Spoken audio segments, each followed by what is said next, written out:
Okay, so I'm not even done with this one yet, and I'm already thinking about starting on this one right here.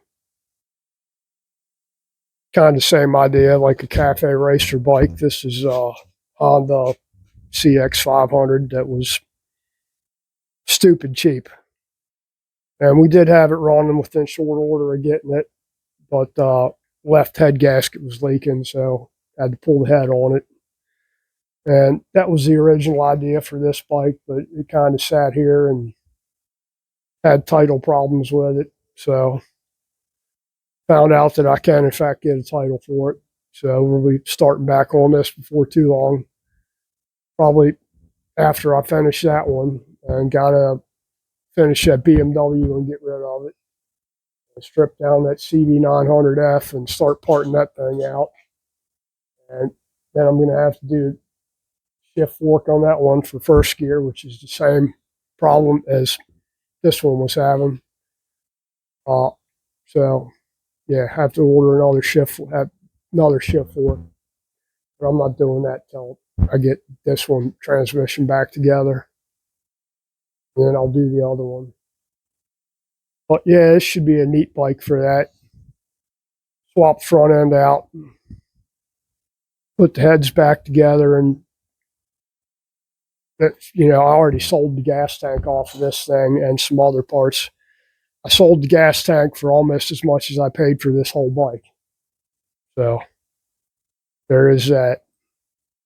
And we'll see how it goes. I'm not sure exactly what. It's been sitting here apart for quite a while, but not a whole lot of work needed to it other than putting the heads back on, or the left head at least. I got the right head cover off. Carbs are clean. Everything else works except got the front brake off of this one and some other parts I stole off of it.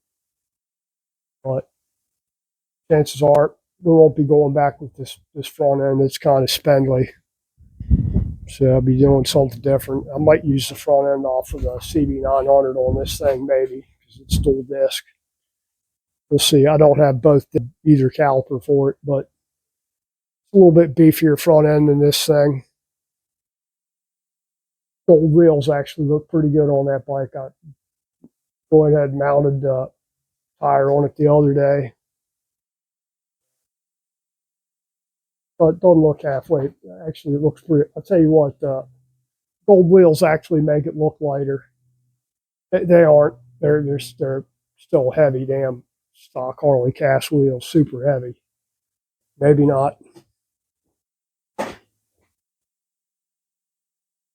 I'm not putting a chain on here yet. That's the idea, though. We'll convert this over to a chain drive, but not yet. So I went ahead and painted the inside of the pulley there too. But yeah, they look decent. We'll see how it goes with this thing. Still have to do a gas tank for this thing. Well, I'm not hip on that Sportster tank. We were thinking, or he likes Knight Norton Commando tank, which is I think a 3-gallon. Three point. It's basically the same size as this. This is a 3.2, so it's close to that size. Or the Royal Enfield bullet tank actually looks like it'd work on there. I've already measured it, and it's a 4-gallon tank, so a lot better than this.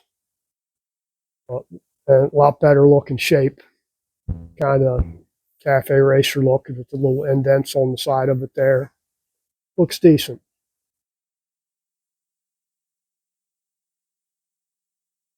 But we'll see.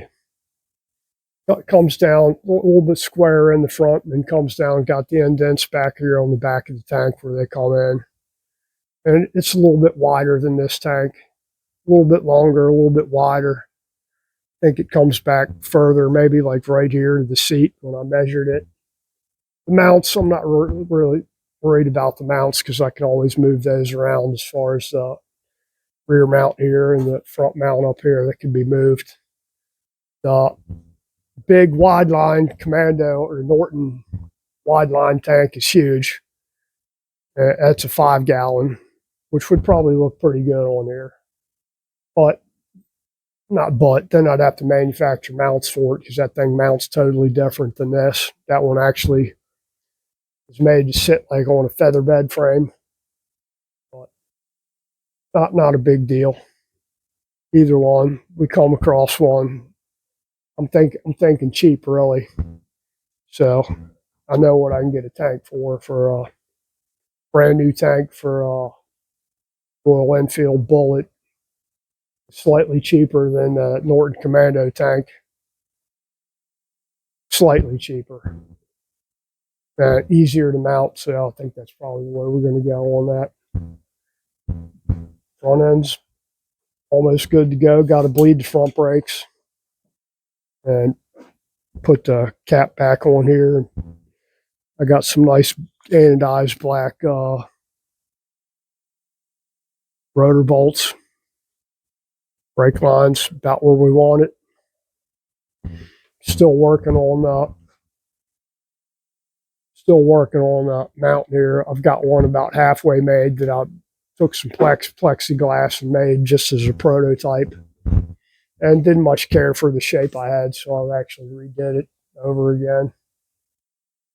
And start on the aluminum one probably next week, maybe this weekend, probably next week though. We'll see.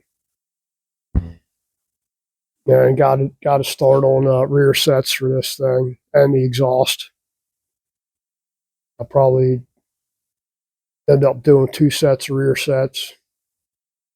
One for the drag pipes here, which is going to be tougher because it's going to have to stick out further over this way to clear that rear pipe, versus having a 2-into-1, which is ultimately would go up here. This rear pipe would go up here in front of around the cam cover and back down here where the collector is, and then run the pipe back up.